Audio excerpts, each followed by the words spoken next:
bem-vindos ao Quebra-Cabeça do Sucesso, o mais desafiador e divertido videocast e programa de TV sobre negócios da nossa região. Eu sou a Alessandra Paulillo e junto com a Priscila Casagrande a gente vai conduzir aqui um bate-papo leve e divertido para que você forme o seu quebra-cabeça de sucesso. Olá pessoal, sejam bem-vindos. Nós vamos falar sobre a gestão no agronegócio. O agronegócio envolve toda a cadeia de produção, estocagem, industrialização e comercialização de insumos, produtos agrícolas e pecuário. O Brasil é um dos maiores produtores e exportadores de alimentos do mundo. Em 2022 foram exportadas mais de 233 milhões de toneladas de produtos agropecuários, principalmente para a China, Estados Unidos e países da União Europeia. O agro é um dos setores mais importantes para a economia brasileira. Segundo o CPEA, nos últimos anos, o PIB representado pelo agronegócio chegou a quase 25%. A gente está falando de mais de 100 bilhões de dólares anualmente movimentados por esse setor. 42% das exportações brasileiras também vêm do agro e 37% de todos os empregos do Brasil também do agronegócio. E além disso, a gente precisa dizer que o Brasil é o primeiro na produção mundial de soja, café, suco de laranja e açúcar. E por falar em produção, você sabe quais são as vantagens de utilizar o GLP nos processos? Além de poder ser usado como gás de cozinha, o GLP é procurado por serviços mais complexos e automatizados nas indústrias. É uma energia eficiente, porque atinge altas temperaturas rapidamente, o que diminui o desperdício. É uma energia limpa, pois tem baixa emissão de poluentes e baixo impacto ambiental. E além disso é econômico, porque tem melhor custo-benefício quando comparado a lenha, energia elétrica ou gás natural encanado. Além do controle de chama e de temperatura, garantindo qualidade ao produto final e maior durabilidade dos equipamentos, não se deteriora durante o tempo de armazenamento. Adquira o GLP de quem é comprometido com a qualidade e segurança. Entre em contato com a Trasgás. Acesse o Instagram, @TrasgásSãoCarlos. E nesses dias quentes, você já parou para pensar como um ventilador de teto pode ser o seu melhor amigo?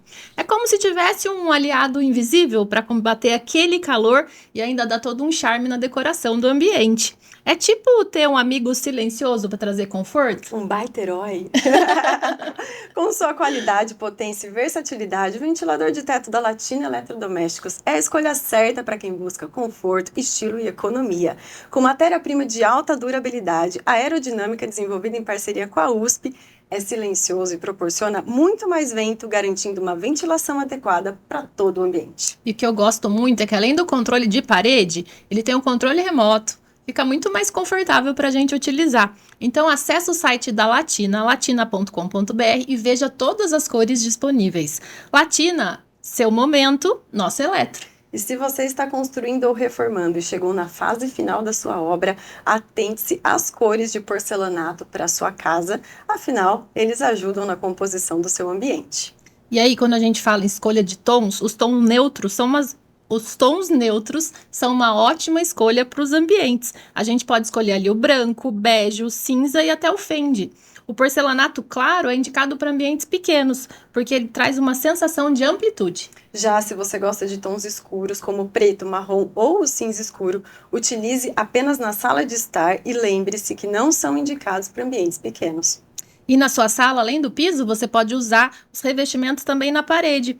Fica uma decoração mais bonita, dura mais tempo e fica em perfeito estado. Nas lojas Casa Ferro Acabamentos de Matão, São Carlos e Dois Cocos, você encontra os clássicos, as tendências em porcelanato das grandes marcas. É só acessar no @CasaFerroOficial. Eu tô aqui tomando fôlego para apresentar a nossa convidada de hoje. Currículo extenso. Ela é engenheira agrônoma, especialista em gestão do agronegócio, palestrante, treinadora, mentora e consultora. Já foram mais de 150 palestras, 25 mil pessoas impactadas e mais de 1.000 horas de transformação de mulheres em mentoria. Ela é casada com o Tiago, mãe do Arthur e da Júlia. Ela adora a vida, a família e o agronegócio. E nas horas vagas gosta de viajar, cuidar da casa e também praticar esportes. Nossa convidada é Alessandra De Cicino! Muito obrigada, estou muito feliz de estar aqui com vocês hoje nesse bate-papo, né? Quebrando a cabeça para a gente juntar tantas ideias para agregar e fazer, né, isso que nós somos, é uma composição de peças inesgotáveis de de inovação, da força feminina, então, e de muito agronegócio. Antes da gravação começar, a gente estava aqui conversando com a Alessandra e aí a gente falou, e esse sotaque, né? Da onde você é? O que formou, né? Essa maneira de se comunicar. E aí, Alessandra, de onde você é? Eu sou natural de Balsas, no Maranhão, sou maranhense e o meu sotaque, ele se resume em um sotaque brasileiro, que é uma mistura de sotaques. Moro aqui em São Carlos, cidade que amo, sou muito feliz, moro aqui com a minha família e essa soma, né, um pouquinho de cada canto do Brasil. Hoje eu tenho o privilégio e a honra de atuar em todos os estados da nossa federação e ele é o resultado de mais de 10 mudanças de vários estados que eu já tive também o privilégio de morar e que foi compondo a minha essência da Alessandra, né? Então é um sotaque brasileiro.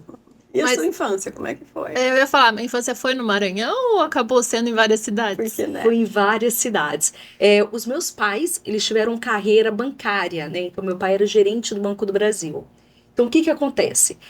A cada ano ele era transferido para outras agências. Com isso, eu tive aí o privilégio de poder conhecer a cada ano. A gente encerrava um ano letivo e já era transferido para outras cidades. Isso foi ali desde 4, 5 anos, 6 anos de idade, 7, 8. Com 8 anos eu já tinha morado em 4 cidades e 3 estados diferentes. Então, realmente foi muito intenso. Isso me ajudou, trouxe uma grande adaptação. Eu falo que a resiliência, e você também buscar sempre construir novas amizades, se adaptar a novos colégios, novos vizinhos, novas culturas. E isso se tornou muito genuíno, porque eu fui crescendo nesse ambiente sempre transformador. Nunca teve adaptação, adaptava numa região, a gente vinha lá com a notícia, né, de uma nova mudança e vamos lá. Então, como eu sou a filha mais nova, eu tive essa oportunidade de acompanhar todas as jornadas e depois na minha vida profissional isso continuou, tá? Então, na parte da infância foi muito presente. Estar morando em cidades diferentes, com culturas muito diferentes. Mas isso seguiu na sua adolescência também ou só na infância? Isso, até os 8 anos de idade, né? Nós passamos por 4 mudanças.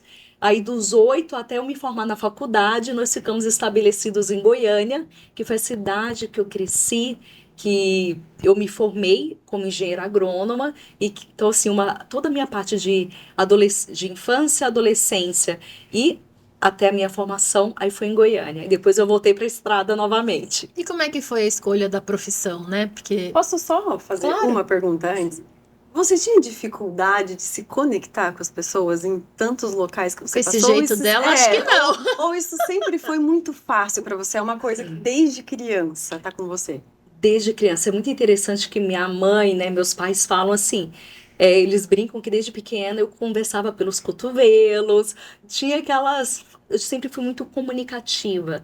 E isso era tão natural que para mim nunca foi um empecilho, nunca foi um fator limitante. Por exemplo, ter que me reconectar, conquistar amizades, conhecer novas pessoas. Por exemplo, as minhas irmãs já tinham outro perfil de comunicação, mas olhando para minha vida, para Alessandra mesmo, era algo muito natural. E eu sempre gostei muito, então não senti nenhuma dificuldade. Mesmo quando chegamos em Goiânia, que eu tinha 8 anos, que enquanto nós mudávamos no Nordeste, era muito natural, porque eram estados ali, Maranhão, Piauí, outras cidades do Maranhão. Quando eu vim para o Goiás, que era a região centro-oeste, era uma cultura extremamente diferente, né? Já numa região central do Brasil, cidade capital, foi a primeira vez que eu fui morar numa capital. Você sair lá do interior e chegar numa capital poderia ser sinônimo ali de um impacto, de trazer algum choque, muito pelo contrário. Fez me animar ainda mais, porque daí eu tinha mais possibilidade de fazer mais amizades e foi uma inundação cultural morar no estado de Goiás, lá em Goiânia. E aí emenda a minha pergunta de por que engenharia? Porque você podia ir para uma área da comunicação, jornalismo, né? Alguma coisa mais criativa, e aí você acaba indo para umas ciências exatas, né? Engenharia. Da onde saiu essa escolha? Eu vou até voltar um pouquinho na minha história. Eu sempre tive o sonho de ser médica. A minha escolha profissional, quando eu era criança, meu sonho era ser médica pediatra. Era muito claro que era pediatria. Eu sempre amei crianças, eu me via, imaginava. E falando, pessoal, aí da década de 90, né, para fazer um cenário, a gente tinha algumas profissões que eram estimuladas. O médico, o advogado, ou o engenheiro, ou o professor. Eram alguns direcionadores que a gente tinha. E, por exemplo, a agronomia, eu vim conhecer esse nome agronomia praticamente quando eu já tinha ali meus 15 anos, quase na hora de prestar o vestibular. Então foi algo muito novo. E aí, como que surgiu, né? Eu sempre gostei muito de três ciências que são a base até da agronomia, que foram ciências e biologia, química e matemática e física, né? Essas três grandes áreas do conhecimento. Quando eu fui fazer ali uma Olimpíada de Matemática, que eu sempre fui muito competitiva, tudo que tinha de competição eu gostava. Então, Olimpíada de Matemática, Olimpíada do Conhecimento, eu me inscrevia e queria me desafiar e conquistar. E na fase final, eu fui numa universidade. E de repente, quando eu falei, eu quero conhecer a parte da medicina, porque era aquele sonho, até então, era a minha escolha profissional, que eu cheguei na parte de anatomia, eu levei um susto. Eu estava muito nova ali, com 15, 16 anos, que eu entrei muito cedo na faculdade. E quando eu vi anatomia, eu falei, opa, me deu um choque ali, acho que até pela minha idade, maturidade, eu falei, eu acho que não é isso que eu quero. Fui para a parte de aptidão, né? Eu já estava ali no terceiro ano do segundo grau, minha mãe, então vamos para psicóloga, buscar uma identificação. E quando a gente fez ali nas primeiras sessões, que eu vi agronomia. E naquela época, pessoal, a gente não tinha internet. Era o guia do Era o guia do estudante. Eu também estudante. escolhi engenharia de produção ali no guia. Foi o guia do estudante. E o que que acontece? Era por ordem alfabética. Então, quando eu abri a letra A, que era no primeiro, era por áreas do conhecimento, era bem na parte de exatas, e o primeiro curso de exatas era A de agronomia. Quando eu li, eu falei, é isso. Não quero mais nem Não, o restante. eu nem terminei de ver o guia do estudante. Trouxe com a psicóloga, olha, essas áreas que eu sempre tive habilidades me remeteu muito. Aí agora um fator emocional. A minha avó materna, ela era lavradora, agricultora de pequenas propriedades, mas o sustento que veio da minha família, da minha mãe por parte materna, ela produzia alimentos. Então ela era agricultora, com uma tecnologia bem 1.0, mas isso remeteu na hora. Eu falei, nossa, a minha região, Balsas, estava explodindo lá o início da agricultura. Quando eu olhei, eu falei, sim, é isso. Por isso que eu falo, não fui eu que escolhi a agronomia me escolheu. E desde então nós somos extremamente felizes juntas. E aí você fez a graduação em que cidade? Fiz em Goiânia, passei em 3 universidades, passei em agronomia na Universidade Federal de Goiás, passei em gestão do agronegócio na PUC de Goiás e passei em engenharia agrícola na Universidade Estadual. Dentre as 3, eu escolhi agronomia. E aí você estagiou enquanto estava na universidade? Fiz, inclusive, até uma dica que eu sempre trago nas palestras que eu faço em universidades, para estudantes. O estágio ele é a oportunidade de dar os passos dentro da própria profissão, que permite a gente ir tendo experiências, né, e acrescentando muito, além da base curricular, também entendendo onde você tem ali uma aptidão, o que você vai gostar. Então, desde o primeiro ano da faculdade, eu lembro que eu entrei no curso, eu já procurei estágio, comecei no primeiro ano no estágio na área de ciência do solo, porque tudo é solo, e a gente vai conversar sobre isso, na importância do solo para a nossa produção. E até o último ano da faculdade, eu fui passando cada ano por setores, né? Lá dentro, estagiei então em solos, fui bolsista de iniciação científica. Depois eu vim para a área da empresa júnior na área de marketing e concluí na área de paisagismo, que também é agro. Mas é muita coisa ao mesmo tempo para uma menina jovem na faculdade, né? Então, teve momentos difíceis ali de trabalhar num período, estudar no outro período, época de prova. Como é que você levava isso? Quando eu fiz agronomia, que foi entre 2000 e 2004, o curso era integral. Então, de segunda a sexta, das 7 da manhã às 5 da tarde, eu estava na função integral na universidade. E tinha algumas janelas, só que não justificava voltar para minha casa, né? Porque o campus de agronomia ele é fora da cidade, porque ele é uma fazenda de fato. A gente estuda numa estrutura que precisa de campo, de laboratórios, tem muita física, química e biologia e todas as áreas correlatas. Então é uma estrutura muito grande, são fazendas de fato que a gente onde estão os cursos. Então eu passava o dia na faculdade e essas áreas, essas janelas que tinham sem aula, por exemplo, até a gente aguardar a próxima, eu corria pro setor específico e fazia. Então foi, sim, eu acho, faria tudo de novo, porque foi a melhor escolha, a melhor decisão.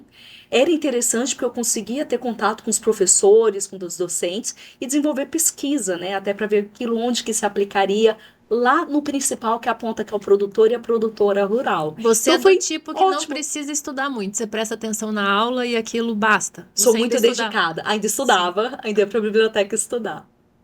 E aí você começou a ter vivência em empresas nacionais e internacionais do agro, depois que você saiu da graduação, foi isso? Isso. Assim que eu formei, dentro do estágio curricular para formar, eu falei, eu quero ir para uma empresa, né, que é a Embrapa, que é a Empresa Nacional de Pesquisa Agropecuária. A gente tem que ter muito orgulho enquanto brasileiros da instituição Embrapa. E aqui em São Carlos nós temos o privilégio de ser a única cidade no Brasil que tem duas Embrapas. Nós temos a Embrapa Instrumentação e a Embrapa Pecuária Sudeste. Nenhuma outra cidade, nem capitais, nem outras cidades do interior tem o que nós aqui em São Carlos temos. E olhando a nível nacional, a Embrapa depois dela, até surgir a Embrapa, o Brasil importava alimentos. Depois que começou a Embrapa, que é pesquisa de produção, nós nos tornamos o Brasil exportadores. Então foi uma virada de chave de dependermos da produção para fornecer para o mundo globalizado os alimentos. Então é um motivo de que todos nós brasileiros temos que nos orgulhar, é reconhecida mundialmente. Então, eu fui para a Embrapa, fui para conhecer essa pesquisa mais a fundo. Após essa jornada, eu entrei no mercado de trabalho, né? Já são 20 anos e transitei entre empresas nacionais, multinacionais, até me tornar empresária no agronegócio. E essas empresas, assim, eram de diversos setores dentro do agro? Conta um pouquinho pra gente como... Uma coisa bem interessante no agro, que ele é uma área que tem um leque gigantesco. Por exemplo, vou fazer aqui alguns exemplos. Dentro do agronegócio, nós temos empresas nacionais, empresas multinacionais, empresas de pesquisas, empresas públicas. Quando a gente aprofunda dentro dessas estruturas, nós temos a parte de sementes, de defensivos, de biológicos, de nutrição, de especialidades. Então, ele vai criando uma amplitude. Como eu falei aqui, paisagismo é agro, fruticultura é agro, produção de papel e celulose é agro, produção de etanol para os nossos combustíveis é agro. Tá me lembrando aquela propaganda que fica passando na TV toda hora, de Isso. tudo é agro, O né? algodão que a gente se mexe agro. é agro. Daí toda a nossa base alimentar de vegetais, animais, a parte de integração e sustentabilidade é agro. Isso aqui se falando de uma forma muito, muito extremamente resumida.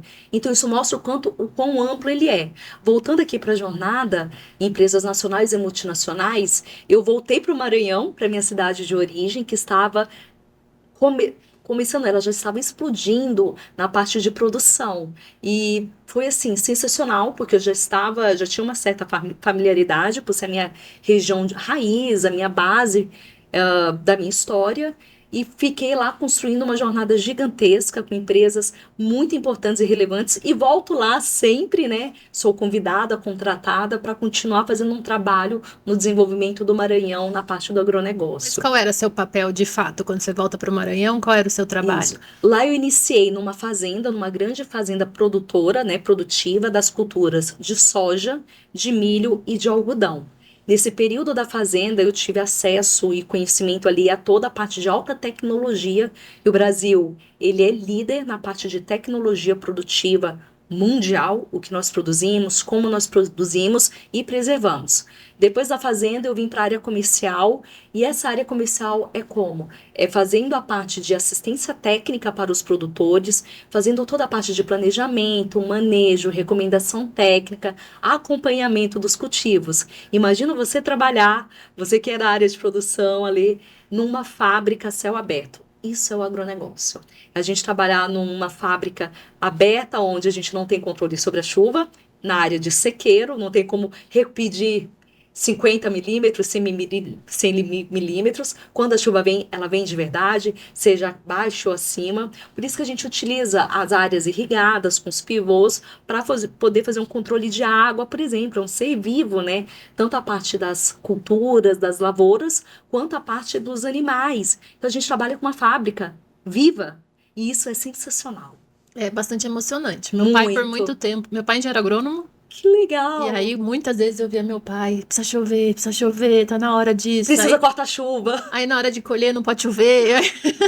E aí é totalmente de reza mesmo, porque você não tem influência nenhuma, né? E ali o impacto disso na produção, na produtividade é muito grande. Completamente, né? Nós, dentro dessa produção, a água, falando dentro da safra, nós estamos em plena safra.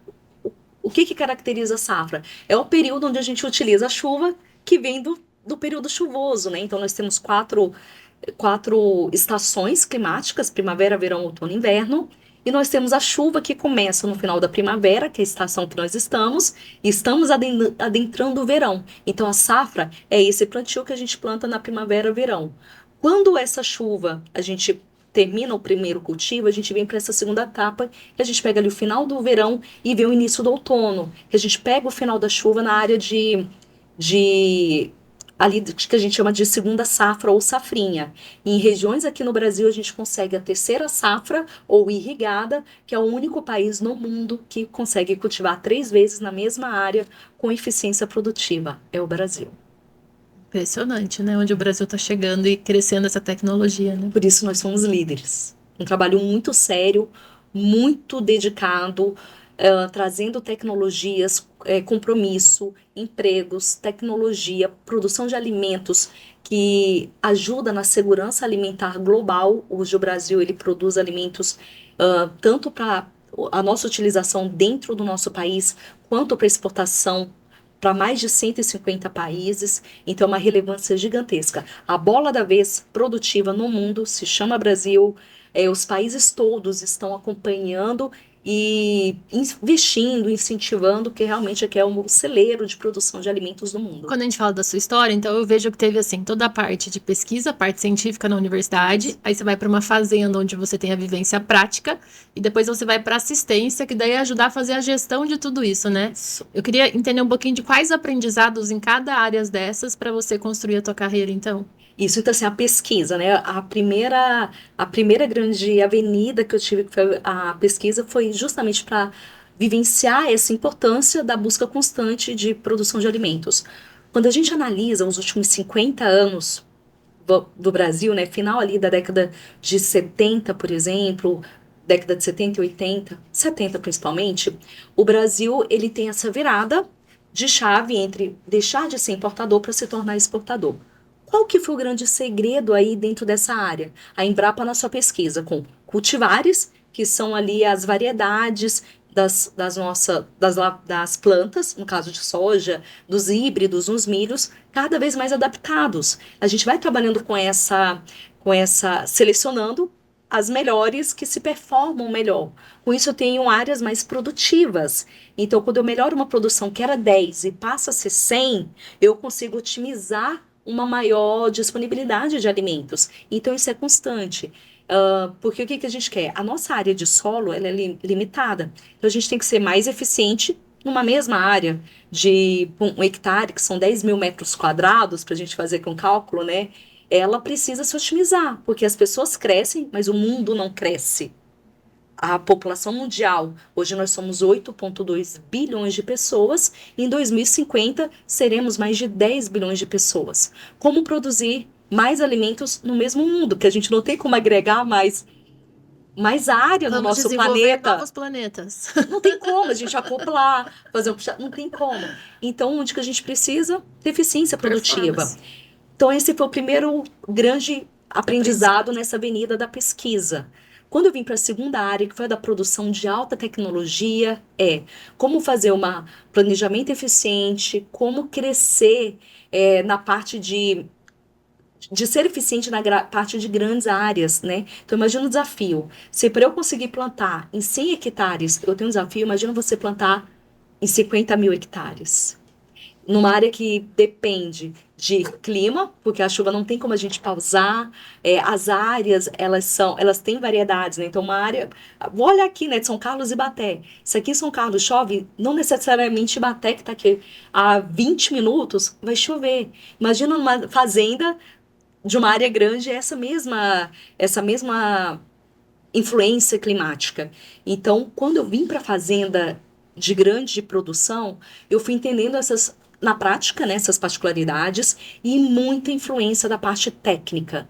Sim, foi a melhor. É um grande grupo hoje no Brasil, ele é lá da região do Rio Grande do Sul, mas que planta em todas as grandes áreas, gera um desenvolvimento gigantesco ali para as famílias, porque eles desenvolve as cidades, o que tem de qualidade, 5S, reciclagem, boa alimentação, estudo para os filhos dos funcionários. Então, eu vi muito também essa questão social que o agronegócio traz. Uhum. E a terceira grande avenida, que já foi empresas nacionais e multinacionais, é o business, né? O agribusiness, né, que é a nossa base de negócios. O agronegócio, ele acopla tudo que envolve antes, dentro e fora da porteira, na agricultura e na pecuária.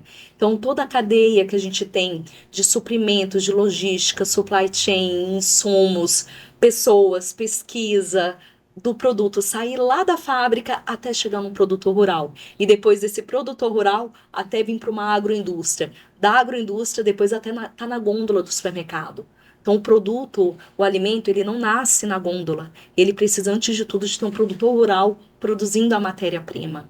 Então, trouxe essa visão nas três avenidas e entendendo o quão forte é o nosso setor e principalmente como o Brasil deve, inclusive, a todo esse desenvolvimento do nosso país devido à parte agrícola e pecuária do nosso país. Com toda essa bagagem, em que momentos você falou assim, agora eu vou empreender? Bem interessante. Eu sempre tinha uma visão, se a minha família ela não tinha veia empreendedora, né? Meus pais eram concursados, era muito claro ali na minha família aquela visão de você começar a ter uma carreira até se aposentar. E aposentar é uma certeza que a gente não tem dentro dessa dinâmica econômica. Há 5 anos atrás, eu estava no momento pessoal, né? Já com os meus filhos, eu já tinha me casado, me tornado mãe do Arthur e da Giulia. E eu senti uma grande necessidade. Eu queria cortar aí só um pouquinho. Aí você já estava em São Carlos, seu marido é São Carlense, você veio parar aqui antes de empreender, eu me perdi do Maranhão pra cá. Então eu vou dar uma volta aqui atrás do nosso bate-papo. Aí você volta pra resposta do Pri, do empreender. Eu volto na questão do empreender. Só mostrando essa dinâmica. Em 2004 eu volto para o Maranhão, exatamente há 20 anos atrás, e vim para essa área da fazenda e da fazenda para empresas nacionais e multinacionais. Fiquei 10 anos no Maranhão. Nesses 10 anos lá, conheci o meu marido, Thiago São Carlense, que foi a trabalho, porque ele também é engenheiro agrônomo, e ele é formado aqui na Unesp Botucatu, foi também fazer a carreira dele, lá nós nos conhecemos e casamos. Dentro dali da minha jornada profissional, ele também na jornada profissional dele, vieram os nossos amados filhos, Arthur e Giulia. Dentro desse período, ele foi crescendo cada vez mais também em uma carreira, e é muito linda essa jornada, porque ele é daqui e foi iniciar a carreira dele numa região que ele desconhecia, né? Por exemplo, meus sogros foram conhecer lá depois, por ele ter ido profissionalmente. Então, olha o quão gigante é o nosso país. Então, após esse período, né, que nós tivemos nossos filhos, ele foi sendo transferido na carreira dele. Eu não falei que eu voltei a viajar bastante pelo país. Falei, teve a minha fase infantil, depois a fase Adulta. como esposa, adulta, mãe. E a gente veio depois morando em vários outros locais, né? Moramos em Goiânia por um bom tempo, depois Uberlândia, em Minas Gerais. E foi quando nós decidimos final de 2019, mudarmos para São Carlos, principalmente pela necessidade de um apoio da rede familiar, da rede de apoio quanto aos nossos filhos, né? Porque a gente morava e viaja um, viaja outro, babá, estrutura. Então, para manter darmos o melhor para os nossos filhos, a gente precisava, principalmente eu, enquanto mãe e profissional, precisava de uma rede de apoio. Eles eram pequenininhos? Pequenos, e acompanhando todo esse dinamismo. E os nossos braços, direito, esquerdo, cabeça, sempre foram os nossos pais. Os meus pais e os pais do meu marido. Então, eles, desde a da nossa vida profissional, foram os grandes estimuladores, apoios. E eles moram aqui em São Carlos e fica perto de Viracopos. Então, a decisão foi vir para uma área melhor logística. E São Carlos, devido à proximidade de Viracopos, foi o que otimizou, porque hoje eu viajo e aí foi onde a gente acopla a parte Do empresária. Exatamente. Nesse momento, depois de 15 anos, já na minha carreira como profissional, já com muita experiência, as crianças crescendo e a necessidade de dar atenção, acompanhar na educação, mas ao mesmo tempo fazer aquilo que eu amo, que é atuar no agro. Nesse caso, e o marido sendo transferido, né, eu precisava ter flexibilidade.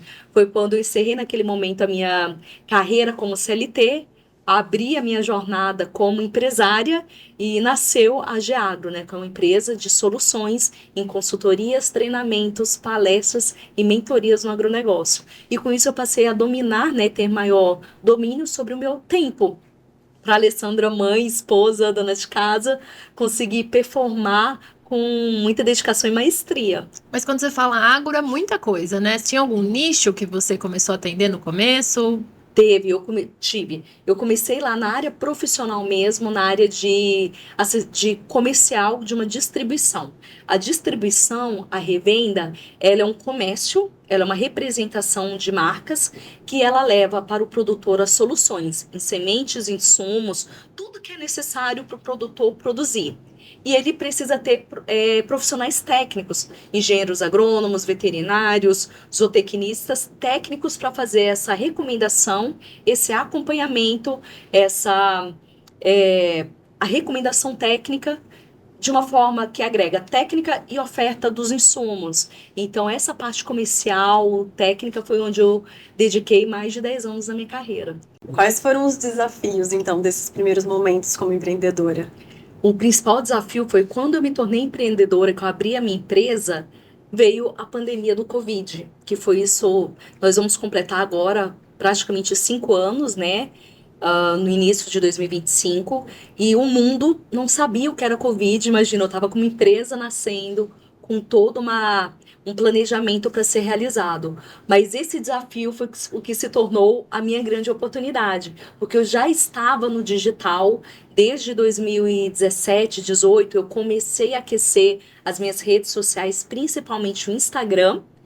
Na época tinha um pouco de Facebook ainda, mas o Instagram ele já era a minha principal ferramenta. E quando veio a pandemia ali em 2020, que eu já estava nas minhas palestras, nos treinamentos, nas consultorias, eu me adaptei muito rápido pelo fator digital. Então, quando o mundo fechou as portas, a gente teve toda a parte de restrição física, de viagens, de limitações, eu estava aqui online no Wi-Fi. Né, eu estava ali na plataforma da internet. E isso foi um grande impulsionador. Porque a minha empresa, o que eu tinha previsto ali de crescimento, por exemplo, de 30% a 40% ao ano, a minha empresa triplicou de tamanho na pandemia, pelo digital. Por essa facilidade de entrega de soluções na parte digital, no agro, que até então estava muito inicial. Então, do desafio se tornou a grande força motriz, se tornou uma oportunidade de crescimento que impulsionou muito forte a minha jornada como empreendedora, como engenheira agrônoma, como influenciadora digital também. Uhum. Porque hoje a Alessandra é a persona da empresa, né? Isso. Mas por trás da Alessandra tem um pessoal ali, uma galera ajudando e construindo os passos no dia a dia, é isso? Isso. Hoje a Alessandra não dá mais conta de tocar, né, todas essas operações. Eu conto com um time, com uma rede sensacional, até porque, devido principalmente às viagens, a gente tá em deslocamento constante, né? Faz parte, e eu estou envolvida na entrega dos produtos, né? Na entrega dos serviços. Então eu preciso que a empresa continue rodando, independente se eu estou num voo, se eu estou num deslocamento, se eu estou no palco palestrando ou entregando um treinamento, uma consultoria.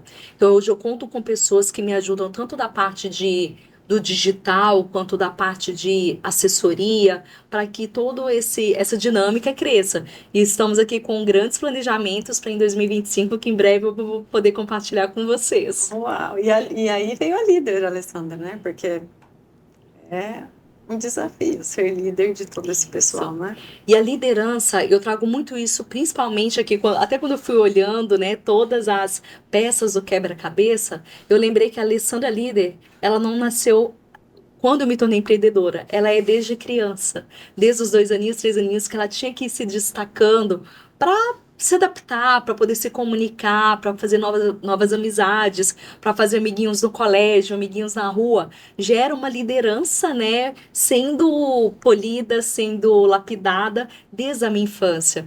Tanto que em várias etapas, né, eu sempre fui aquela menina que gostava de ser a representante de sala, puxar, ser capitã do time de vôlei, do time da dança, do futebol. Eu gostava de fazer vários esportes. O esporte sempre fez parte da minha vida.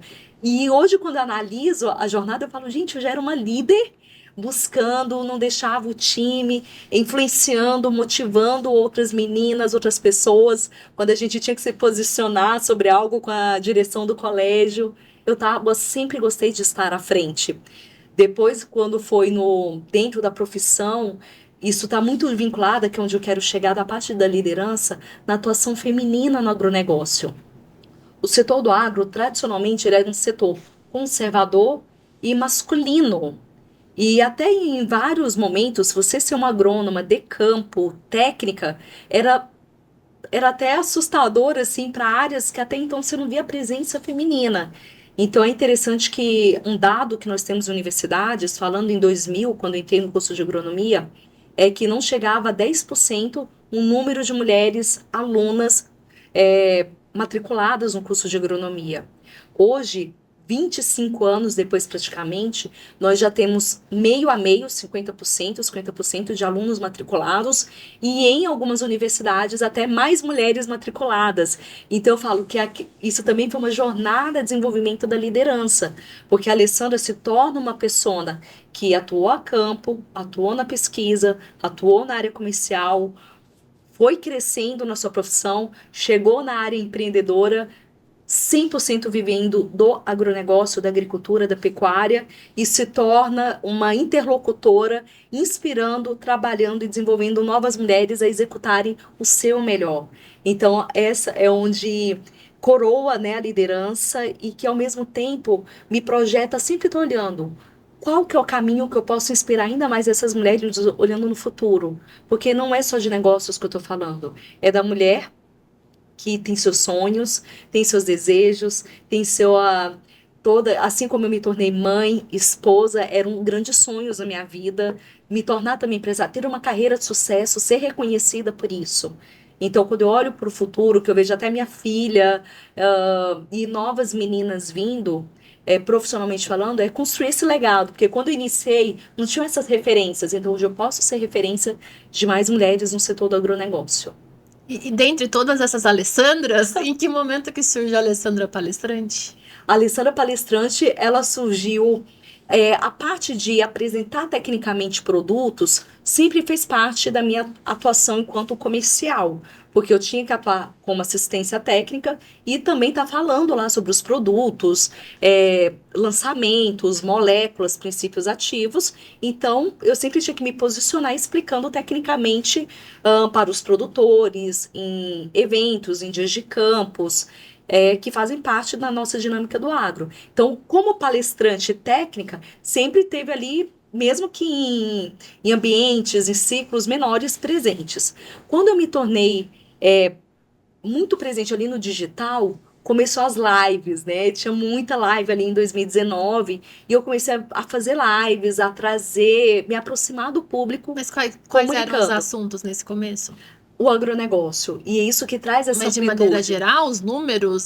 Números, cenários, impactos, mercado, oferta, demanda, questões sociopolíticas, questões de safra, pragas, doenças, dólar, mercado consumidor, né? Toda essa dinâmica de importações e exportações, o desempenho do profissional, era bem tendências. Variado. ele é muito amplo. Então, eu sempre gostei de trazer essa proximidade para que mais pessoas consigam olhar de uma forma mais global e não ali somente dentro de um nicho. Isso até possibilitou justamente o crescimento da minha empresa, né? De poder atender várias demandas de mercado devido a esse conhecimento mais amplo, mais global. E aí, das redes sociais, veio a palestra, convites? Vieram as palestras e começaram os convites. Eu vi que ali estava um negócio, construí a minha oferta, monetizei a minha oferta e comecei a atuar. Tanto que ele se tornou assim. Tiveram semanas no Brasil que estava em 3 estados diferentes numa mesma semana, né? Estava ali em Roraima, no Maranhão e no Rio Grande do Sul. Mas que característica sua você acha que atraiu essa demanda das pessoas quererem a sua palestra? Primeiro, o know-how em atuar no setor há 20 anos, conhecendo a prática do Brasil. Então, eu conheço o campo e eu conheço a parte corporativa. Então, as empresas, quando elas veem o meu conhecimento e conseguindo conversar e traduzindo essa dinâmica sem criar uma comunicação muito não entendível, porque o campo, ele é simples na sua comunicação. Então, muitas vezes, quando você traz algo extremamente difícil de entender, assusta ali quem está, Ou não o conecta, interlocutor né? não conecta, fica, peraí, mas eu estou saindo com mais dúvida do que eu cheguei. Então, eu sempre busquei trazer uma comunicação clara, trazendo sempre essas analogias, comparações do dinamismo e sempre em busca de atualização constante. Então, as empresas perceberam, e o fator de ser mulher, né? Uma mulher na sua competência, na sua atuação, que traz essa bagagem de campos de várias regiões do Brasil. Então, hoje só tem 2 estados que eu ainda não atuei, que em breve vamos completar, fazer check, né, em todos os estados brasileiros, incluindo o Distrito Federal, com participação. Então, tem muitos profissionais que não têm essa mesma amplitude e que as empresas gostam, porque eu conheço do agronegócio que está lá na região leste de estados produtores de fruticultura, como Alagoas, Pernambuco, estados do Nordeste, Bahia, como estados, né, de Roraima, Tocantins, Pará, é, Amapá, né? O Brasil ele é muito gigantesco. No Centro-Oeste, estou sempre no Goiás, Mato Grosso do Sul, aqui no Sudeste, São Paulo, Minas, Rio, Espírito Santo, e a região sul do Brasil, com Rio Grande do Sul, Santa Catarina e Paraná. Então, e a região Nordeste, Maranhão, Piauí, eu falo assim, eu já sou de casa lá na região Nordeste. Ela Então, acabou de gabaritar os 27 estados brasileiros. Pergunta do show do milhão. Quais são os 27? Ó, ela já tira de letra. Exatamente. Então, assim, eu amo essa dinâmica, eu faço questão de interconectar o Brasil. Nós somos uma única nação. O que nós temos de condições climáticas, edafoclimáticas, produtivas, de vários cultivos, é muito rico. Então, falando em laranja, em soja, em milho, em pecuária, na parte de celulose, enfim, toda uma parte também de leite, né? Cadeia do leite, cadeia do café, é muito rico. Então, hoje eu navego, né? Eu trabalho em todas essas áreas, assim, é uma experiência única. Eu sou muito grata porque conhecer o país veio através do agronegócio. Eu devo tudo. E você chegou a desenhar uma solução específica para as mulheres ou é uma conexão natural? Veio natural até por estar na pele da mulher, mas eu construí em qual vertente. Eu não tive na minha época ali de início de carreira ou até como grande referência alguém que fazia o que eu faço hoje. Então foi mudando, construindo, principalmente nessa visão de ser mais estratégica, de ter uma voz ativa, de colocar esse conhecimento para fora no mercado. Porque até então, por exemplo, a gente tinha muitas mulheres indo para a área da pesquisa do laboratório.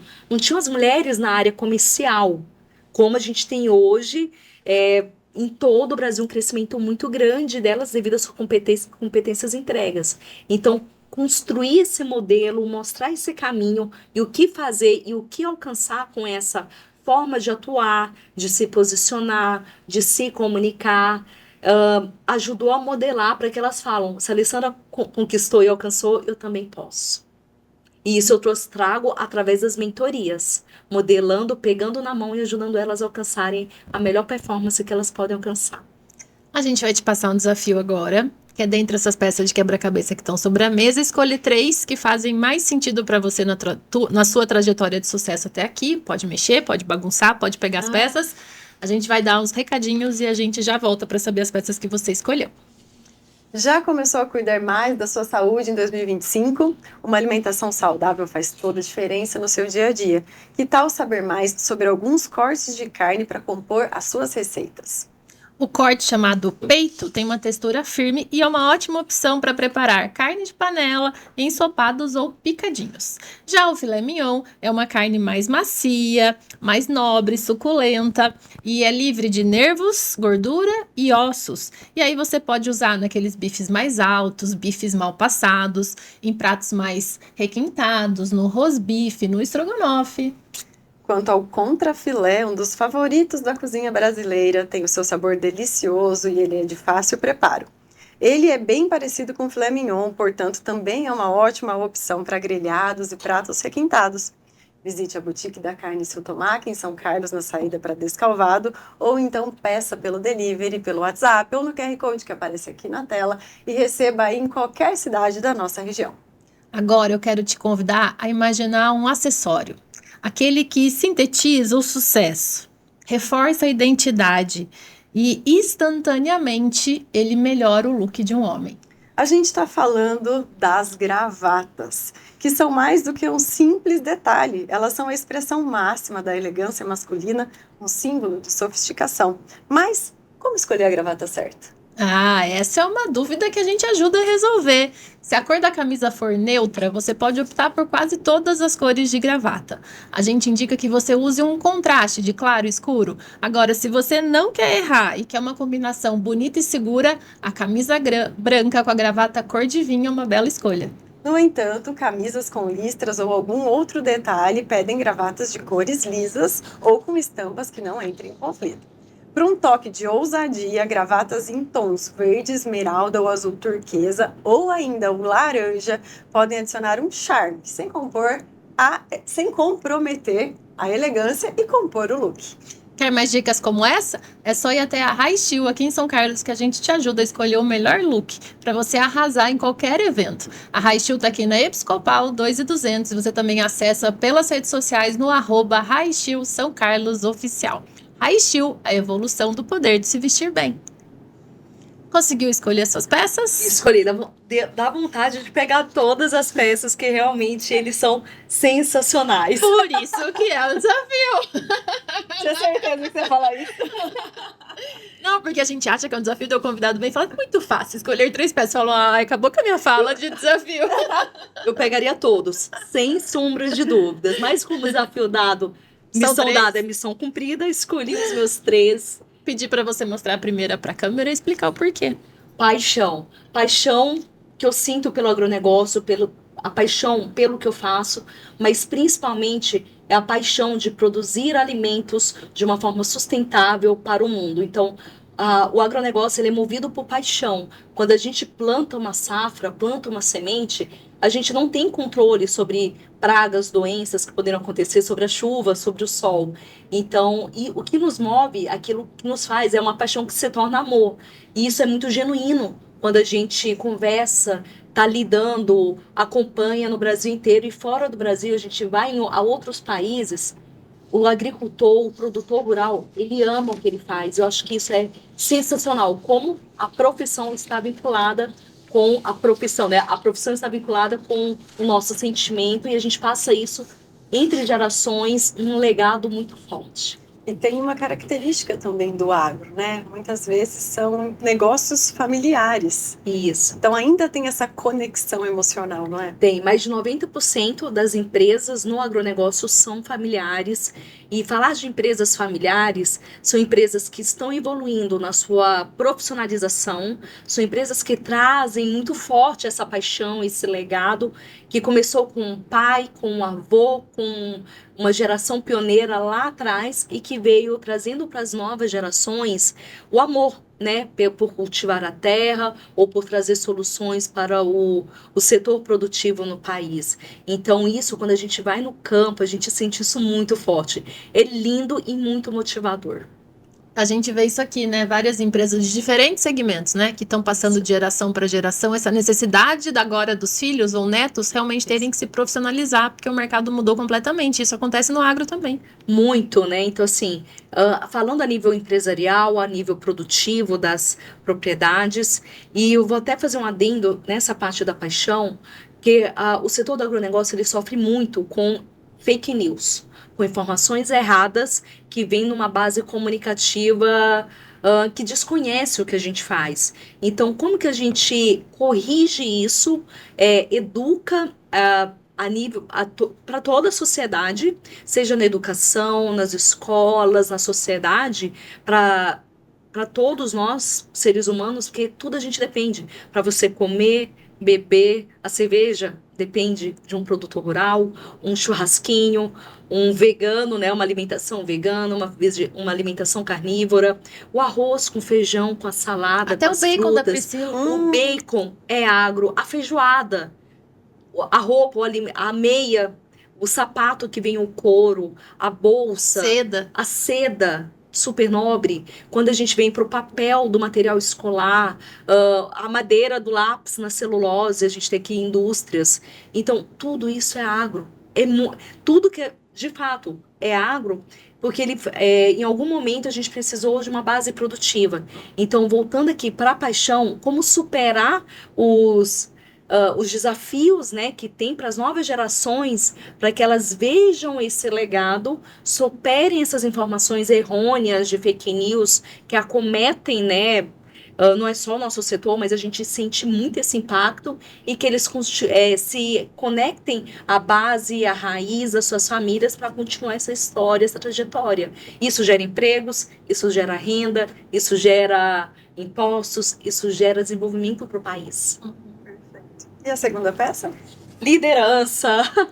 A liderança, para mim, ela traz, né, um grande estímulo. Hoje, tudo que eu trabalho, que eu dedico, que é a busca constante, é tanto na questão da liderança do nosso agronegócio, na sua relevância para o nosso país, em termos de divisas, de economia, de desenvolvimento. Hoje o país ele é líder, né, o Brasil, nas principais commodities. Se você for lá nos Estados Unidos, você vai tomar um suco de laranja brasileiro e do interior de São Paulo. Você vai para a Europa, recentemente eu tive lá, você vai na Alemanha, você vai na Holanda, você vai tomar um café, ele é 100% brasileiro. Você vai comer uma carne, ela é brasileira. Então, o Brasil ele é líder na produção dos principais alimentos, commodities agrícolas. Falando da parte profissional, a gente está construindo, né, conseguindo ter essa comunicação com a sociedade através de ter um papel protagonista. Então, isso também mostra e reforça que nós estamos bem vinculados aqui na parte da liderança e como mulher. E a terceira? Família. Família é meu tudo, é minha essência muito vinculada, né? Eu queria pegar a fé também, porque a fé, para mim, eu não respiro, eu não dou nenhum passo, eu não consigo realizar aquilo que Deus sonhou se não fosse a minha fé. Mas escolhendo aqui uma peça, a família, é por eles, amo poder ser uma mulher empresária, empreendedora, líder, mas porque eu tenho o principal diamante, o meu principal legado dentro de casa, que é meu marido e são os nossos filhos. E a cachorra junto, né? E você fala com amor e uma paixão que realmente impacta a gente. Tem um discurso que você estava fazendo aí agora, de que o Brasil é o pioneiro nisso, me arrepiou, juro, assim, eu ia mostrar, mas eu tinha que cortar, assim, porque chega a arrepiar a forma que você fala. E pra gente transmitir esse conhecimento com tanta verdade, com tanto número mesmo, conhecimento, conhecendo o mercado, a gente tem que estudar, né? E às vezes pra gente ensinar alguém, a gente tem que estudar 3, 4 vezes mais, né? Como é que você se atualiza? É uma busca constante, né? Então, eu quero até trazer. Você fez uma abertura sensacional, vocês fizeram, né? A lei, a prima abertura, realmente que traz os grandes números. Então, falar do agronegócio é falar de economia, de riquezas, de desenvolvimento, é produção. Então, a gente está agora na safra. Então, é sempre acompanhando as projeções, o que está acontecendo no dia a dia, na evolução do plantio, na condição das culturas, né, da condição das lavouras, acompanhando como essa nossa fábrica a céu aberto está performando. Nós estamos agora num momento muito positivo para a pecuária, por exemplo, a agricultura, ela vem se posicionando nas suas grandes divisas. Então, eu estudo diariamente, eu sou uma...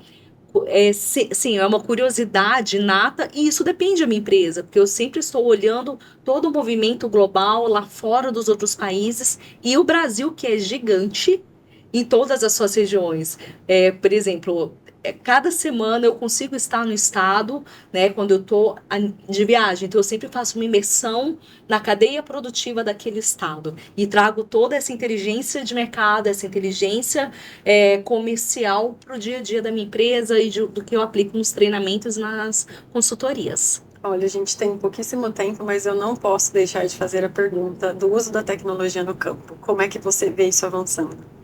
O setor do agronegócio é um dos setores mais desenvolvidos a nível de tecnologia. A gente respira tecnologia. Há umas décadas atrás, era muito falado nas famílias: se você não estudar, você vai para a roça. De 10 anos para cá, a gente fala: se você não estudar e ser um especialista, você não fica na roça, você não fica no campo. O setor do agronegócio é um dos setores mais desenvolvidos na tecnologia, na inovação, com lançamentos que a gente exporta tecnologia no país. Então, é um setor que, quando vocês olharem 1 quilo de alimentos, podem saber que tem muita tecnologia produzida em toda essa cadeia, antes, dentro e fora da porteira. Então, hoje o país, ele nos desafia. A gente tem aqui perto a AgriShow, que é um grande palco de vitrine tecnológica. Então, a gente também tem muito orgulho do quanto que a tecnologia, ela respira e faz parte do nosso dia a dia. Quanta aula hoje, né? Aprendeu, Priscila, sobre o negócio? Não, meu olho já brilha no agro. Hoje, Quando você for no mercado, você vai olhar tudo com outros olhos. Agora, uma abobrinha não é mais só uma abobrinha, entendeu? Olha só, ao fazer em supermercado, quem está nos acompanhando aqui, e vocês, meninas, a cada alimento: arroz, feijão, óleo, azeite, carne, frango, suínos, biscoito, bolacha, trigo, leite, iogurtes, requeijão, processados. Vai na parte de hortifruti: alface, laranja, mexerica, melancia, gente, tudo. Se a gente ampliar aqui, todas as gôndolas tem 100% presença do agronegócio. Tudo é agro. Vai abastecer o combustível, é 100% agro e é sustentável. Obrigada, foi um prazer ter você aqui. Obrigado, de verdade. Muito obrigada, fiquei muito feliz em trazer mais sobre o agronegócio. A gente se sente muito feliz por realmente ter um espaço que valoriza e que pode olhar o quão importante é o produtor, toda a cadeia produtiva. Contem sempre comigo. Obrigada, pessoal, e até a próxima peça do nosso quebra-cabeça.